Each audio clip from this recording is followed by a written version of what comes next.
पहुंचे, ससुर जी हाल चाल पूछने लगे। बेटा अम्मा जी ठीक है? क्या हुआ? तबीयत खराब है?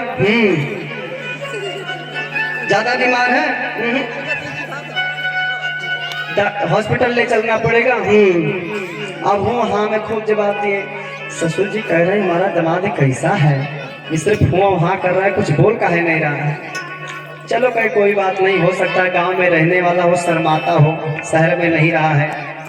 लेकर गए बढ़िया, हा क्या व्यवस्था, सोफे की व्यवस्था, बढ़िया कुर्सी की व्यवस्था, मैट की व्यवस्था। तो अम्मा ने पहले क्या बताया था, कहा देख बेटा तू दामाद है, ससुराल में मान ब्राह्मण बन के जा रहा है, तो मान ब्राह्मण का काम है, दामाद का काम है ऊंचे स्तर पे बैठे, ही नहीं कि चाहे जहाँ बैठ जाए। गांव में तो चाहे जहाँ बैठ जाओ चलने भर का, तू जा रहा है शहर में और भी अपने ससुराल बढ़िया जगह जहाँ ऊंचा स्थान मिले वहीं जाके बैठ जाना। अब वो पहुंचा रूम में तो देखा बढ़िया गेस्ट रूम वीआईपी था भाई, एक नंबर वाला। एक तरफ सोफा है, एक तरफ कुर्सी है, एक तरफ मैट बिछा है, एक तरफ कोने में कपाट रखा था। तो सबसे ऊंचा स्थान वही दिखा। सोफे पे एक पैर रखा, फट से कपाट पे चढ़ गया, कहा और ऐसे करके बैठ गया, ऐसे। हाँ अब ऐसे बैठे हैं, कह रहा कि इससे ऊंचा स्थान तो कोई दिखा ही नहीं। तब तक साली जी बढ़िया पानी लेकर आई। ओ जीजा जी कहाँ हो? अब जीजा जी हो तब तो मिले, ना सोफा पे दिखाई दे रहे, ना मैट पे दिखाई, ना कुर्सी पे। अब बेचारी वीआईपी छेना और बढ़िया, अच्छा छेना सुनते हुए सबके मुंह में पानी आ रहा है। तो जानते हैं, कुछ पता है, भले चुपके से गटक ली हो, बतावे ना कोई से हम, लेकिन जान के कि छेना का नाम सुनते पानी आ ही जाता है।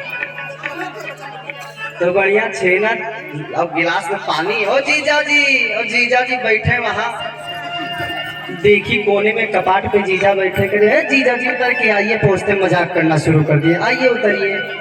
अब जीजा जी उतरे नीचे, बढ़िया रसमलाई और छेना और रसगुल्ला खाए, अपने दोस्तों को याद कर रहा, कह रहा हाँ भैया सही कह रहे थे, ससुराल में बड़ी सेवा होती है। और तब तक बढ़िया भोजन की व्यवस्था, दाल चावल पूरी सब्जी। और गाँव में अब तो गांव वाले चालाक हो गए, नहीं तो बनता है दल भरी पूरी दाल से बना। एक दिन विधायक जी के यहाँ निमंत्रण मिला था, हमें भी पाए हैं, लेकिन छोटा छोटा था, शहर वाला पूरी था। लेकिन पहले की माताजी बनाती तो यह बड़ा बड़ा बनाते थे, अभी भी कहीं कहीं मिल जाता है यह बड़ा बड़ा, जितना बड़ा तावा उतना ही बड़ा दल भरी। लेकिन वो जब गांव में गया तो छोटी छोटी पूरी पाया, देखा आया थाली में दाल चावल पूरी सब्जी, और उसकी पत्नी जो थी बीवी पढ़ी लिखी थी, बैठी अब पर्दे की आड़ से देख रही कि हमारे पति देवता कैसे हैं, लाओ देखें, बचपन में विवाह हुआ था, अब जवान हो गए हैं, देखे कैसे हैं। अब ये बेचारे समझ में तो आया नहीं, गांव में बड़का पूरी खाए थे, छोटका पूरी उठाए, एक पूरी उठाए और सब्जी उठाए और शुरू कर दिए। जब शुरू कर दिए तो कही रही, उसकी बीवी पढ़ी लिखी थी, कहीं इज्जतिया चला जाएगा आज। अब बोले कैसे, कहा एक पूरी में 2 भाग करो कम से कम, इतना नहीं समझ में आता, अरे एक पूरिया के 2 भाग करो भाई।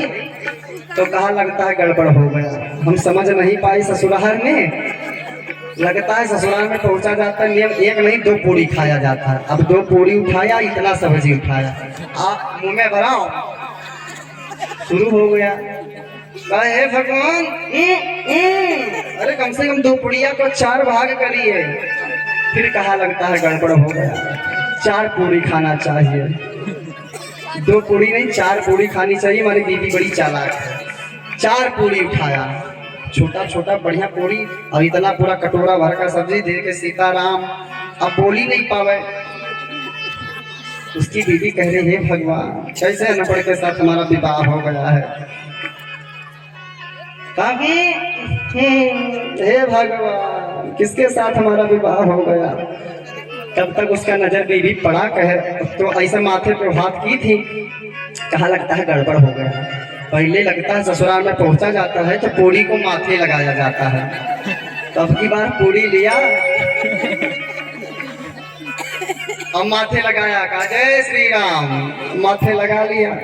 बेचारी उसकी बीवी को गुस्सा लग गया, चली गई अंदर। कहीं हमारे पति देवता ऐसे इनके साथ जीवन कैसे निर्वाह होगा। अब धीरे धीरे हालचाल होते होते सुबह हो गया।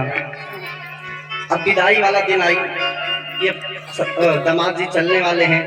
तब तक ससुर जी ने कहा बेटा चलो आए हो तो तुम्हारी अम्मा ने कहा था कि मुंबई घुमा देना, चलो थोड़ा घुमा दे। ले गए बढ़िया जुहू चौपाटी घुमाने। जुहू चौपाटी देखे हैं मुंबई का, ले गए जुहू चौपाटी में अपने दामाद जी को। अब जुहू चौपाटी में बहुत बड़ा समुद्र, छोटा और या भारी समुद्र, देख के बड़ा आश्चर्यचकित में पड़ गया दामाद। कहा ससुर जी ये क्या है? कहा बेटा ये समुद्र है।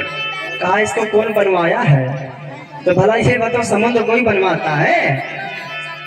ससुर जी समझ गए कि हाफ माइंड का हमारा दिमाग।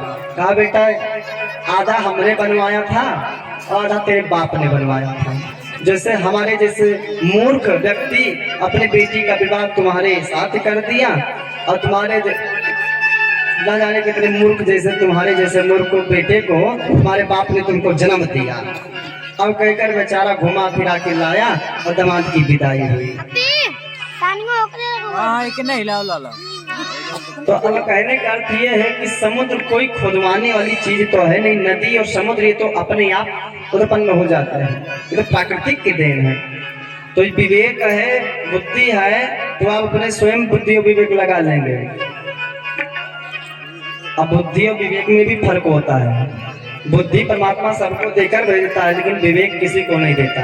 विवेक जब सत्संग में जाते हैं तभी प्राप्त होता है, अच्छे का संगत करते हैं तब विवेक। अरे बुद्धि तो सबको मिलता है, एक पागल व्यक्ति के पास भी बुद्धि रहता है, वो अपनी बुद्धि के अनुसार कार्य करता है। यदि उसको विवेक हो जाए तब तो अपने विवेक के साथ कार्य करे। अब विवेक के साथ कार्य ना करने के कारण लोग कहते भैया पागल है, बावरा है। बोल राघवेंद्र सरकार की जय हो। श्री रघुनाथ जी